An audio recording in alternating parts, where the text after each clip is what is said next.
我哋嘅祖先幾百萬年嚟都係赤住腳走路，喺大地上面瞓覺，身體同地球表面長期聯繫住。直到呢幾十年，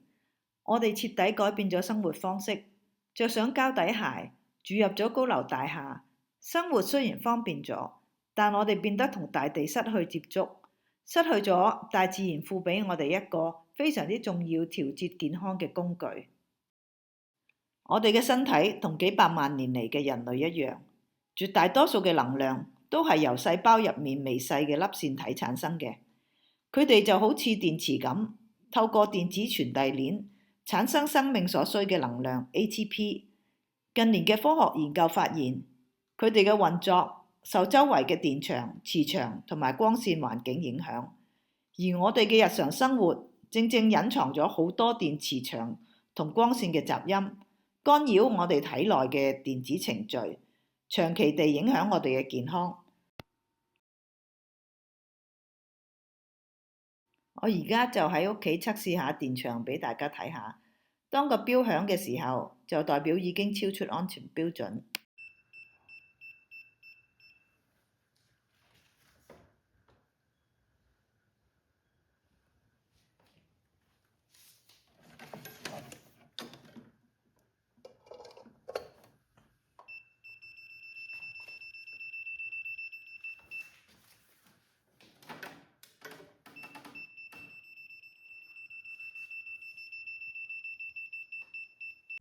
我哋而家就嚟度下個電腦冇插充電線同埋插咗充電線嘅差別。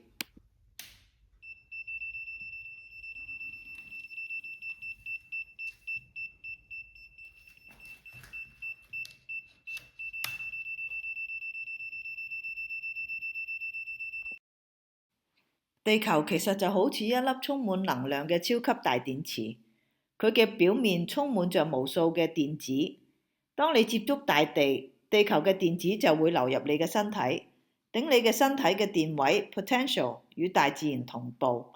而當你因為着住塑膠鞋而浮起嘅時候，你身體嘅 potential 可以達到幾百伏，你就好似一個電子孤島咁樣。而呢個身體狀況並唔係我哋幾百萬年嚟嘅自然狀況。呢本書嘅作者 Clinton Ober 發現接地能夠為健康帶嚟好多好處，因為當我哋有病、有壓力或者身體發炎嘅時候，體內會產生好多游離基或者叫做自由基 （free radicals）。呢啲游離基嘅電子結構唔穩定，所以四圍去搶電子，去攻擊我哋健康嘅細胞。當我哋接地嘅時候，大地嘅能量會進入我哋身體，為我哋補充電子，中和呢啲游離基，就可以改善我哋嘅健康狀況。Ober 嘅書裡面記錄咗一個簡單嘅血液實驗，研究人員用顯微鏡觀察3個人喺接地40分鐘嘅前後血液嘅變化。左邊嘅圖就係接地前，顯微鏡下顯示紅血球表面缺乏 negative charge， 佢哋好似磁鐵一樣黐埋一嚿嚿，就令到血液更加濃稠，好似茄汁咁，血液循環會比較差。右邊嘅圖顯示只係接地40分鐘，地球表面嘅電子進入咗體內，增加咗紅血球表面嘅 negative charge。因為同性相斥嘅原理，呢啲細胞會開始互相推開，保持距離，降低血液嘅濃稠度，達到薄血嘅作用，令到全身嘅氧氣輸送變得更加順暢。左邊最低嗰個圖嘅樣本其實係嚟自 Ober 自己嘅。由於佢經常都會接地，所以我哋可以留意到佢喺實驗前嘅血液樣本亦都比其他2個樣本係比較好嘅。除咗改善血液循環之外，接地仲有改善其他身體狀況嘅效果。呢啲效果係有科學研究數據支持嘅，但因為呢啲研究唔屬於傳統藥物嘅雙盲測試體系，所以被主流醫學界忽視。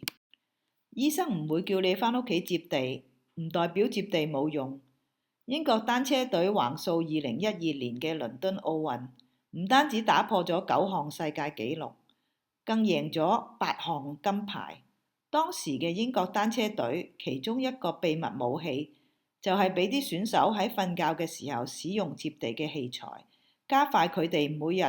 嘅運動嘅消耗同損傷嘅恢復速度，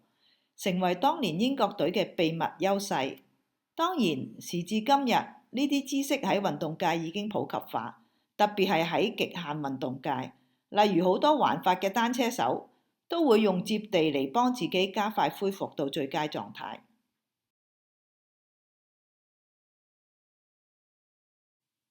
大家已經知道接地嘅重要性，咁我哋而家就嚟睇下平日可以點樣做。第一，我哋要學習將 grounding 變成每日生活嘅一部分，最好每日可以踩下草地，用身體接觸下地上嘅植物，去海邊散步，或者可以浸下水，仲更加好。屋企嘅電器盡量買有3腳插頭帶地線嘅。平日盡量唔好企咁近啲用緊嘅電器，唔使用嘅電器最好掹咗個插頭，尤其係要注意喺床邊嘅插蘇，唔好插住啲電器嚟瞓覺。電腦最好唔好一路充電一路用，充電嘅時候不如行開休息下啦。瞓覺佔咗人生1/3嘅時間，我哋可以買一張接地氈放喺床上面，咁就可以一路瞓一路接地。要記住，一定要確認你用嚟插接地氈嘅地線真係有接到地嘅，因為有啲好舊嘅樓，或者你裝修時請師傅拖過嘅電線，有可能佢地線位只係做樣，根本就冇接地。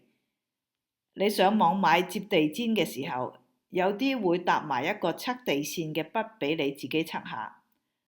我想分享下我嘅個人經驗。以前我瞓覺瞓得好差，半夜總係要起身1-2次小便。自從用咗接地氈之後，睡眠嘅質素提升咗好多。依家基本上唔再需要半夜起身。最後亦都要請大家注意，如果你係食開降血壓藥或者降血糖藥嘅話，接地時要注意定時測量你嘅血壓同埋血糖，因為當大地嘅電子改善咗你嘅血液循環同埋代謝環境嘅時候，有可能你食緊嘅劑量會係太多，你可能要同醫生討論下係唔係降低劑量，以免出現低血糖或者係低血壓嘅狀況。呢集就講到呢度，如果大家覺得內容有養分嘅話，請俾個 like 同 subscribe 呢個 channel， 亦都歡迎大家喺下面留言，分享自己接地嘅經驗。下集再見。